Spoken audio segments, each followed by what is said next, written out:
आज की कहानी का शीर्षक है एक पिता का अपने पुत्र के लिए। एक बहुत ही बड़े उद्योगपति का पुत्र कॉलेज में अंतिम वर्ष की परीक्षा की तैयारी में लगा रहता है।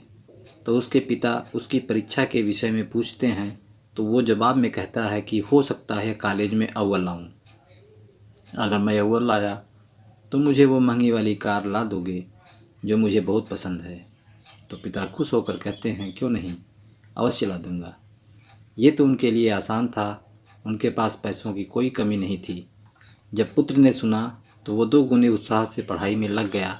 रोज़ कॉलेज आते जाते वो शोरूम में रखी कार को निहारता और मन ही मन कल्पना करता कि वह अपनी मनपसंद कार चला रहा है। दिन बीतते गए और परीक्षा खत्म हुई। परिणाम आया, वो कॉलेज में अव्वल आया। उसने कॉलेज से ही पिता को फ़ोन लगाकर बताया कि वे इसका इनाम कार तैयार रखें, मैं घर आ रहा हूँ। घर आते आते वो ख्यालों में गाड़ी को घर के आंगन में खड़ा देख रहा था। जैसे ही घर पहुंचा उसे वहां कोई कार नहीं दिखी। वो बुझे मन से पिता के कमरे में दाखिल हुआ। उसे देखते ही पिता ने गले लगाकर बधाई दी और उसके हाथ में कागज़ में लिपटी एक वस्तु थमाई और कहा, लो यह तुम्हारा गिफ्ट। पुत्र ने बहुत ही अनमने दिल से गिफ्ट हाथ में लिया और अपने कमरे में चला गया। मन ही मन पिता को कोसते हुए उसने कागज़ खोल कर देखा। उसमें सोने के कवर में रामायण दिखी। ये देखकर अपने पिता पर बहुत गुस्सा आया, लेकिन उसने अपने गुस्से को संयमित कर एक चिट्ठी अपने पिता के नाम लिखी कि पिताजी, आपने मेरी कार गिफ्ट न देकर ये रामायण दी। शायद इसके पीछे आपका कोई अच्छा राज छिपा होगा, लेकिन मैं यह घर छोड़कर जा रहा हूँ और तब तक पास नहीं आऊँगा जब तक मैं बहुत पैसा न कमा लूँ। और चिट्ठी रामायण के साथ पिता के कमरे में रखकर घर छोड़कर चला गया। समय बीतता गया। पुत्र होशियार था, होनहार था, जल्दी ही बहुत धनवान बन गया। शादी की और शान से अपना जीवन जीने लगा। कभी कभी उसे अपने पिता की याद आ जाती तो उसकी चाहत पर पिता से गिफ्ट ना पाने की खींच हावी हो जाती। वो सोचता, माँ के जाने के बाद मेरे सिवा उनका कौन था। इतना पैसा रहने के बाद भी मेरी छोटी सी इच्छा भी पूरी नहीं की। यह सोचकर वो पिता से मिलने से कतराता था।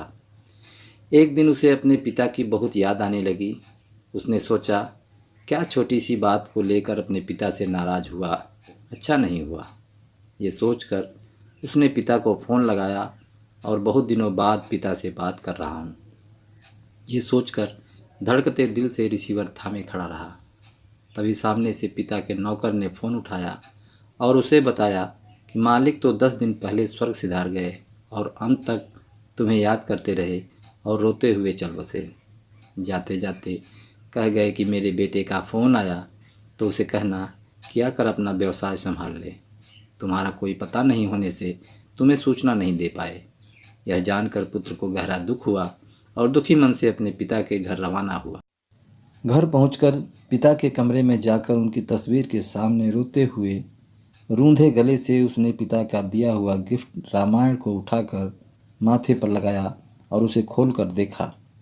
पहले पन्ने पर पिता द्वारा लिखे वाक्य पढ़ा, जिसमें लिखा था, मेरे प्यारे पुत्र, तुम दिन दूनी रात चौगुनी तरक्की करो और साथ ही साथ मैं तुम्हें कुछ अच्छे संस्कार दे पाऊँ, ये सोचकर ये रामायण दे रहा हूँ।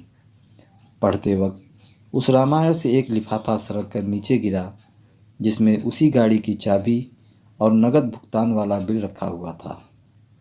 ये देखकर उस पुत्र को बहुत दुख हुआ और धड़ाम से ज़मीन पर गिर पड़ा।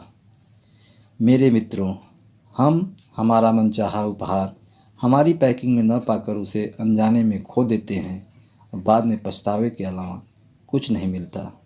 तो दोस्तों, ये कहानी आपको कैसी लगी हमें कमेंट बॉक्स में ज़रूर बताइएगा। चैनल पर नए हैं तो चैनल को सब्सक्राइब कीजिए, लाइक कीजिए और दोस्तों में शेयर कीजिए। कहानी सुनने के लिए आपका बहुत बहुत धन्यवाद। आपका दिन शुभ हो।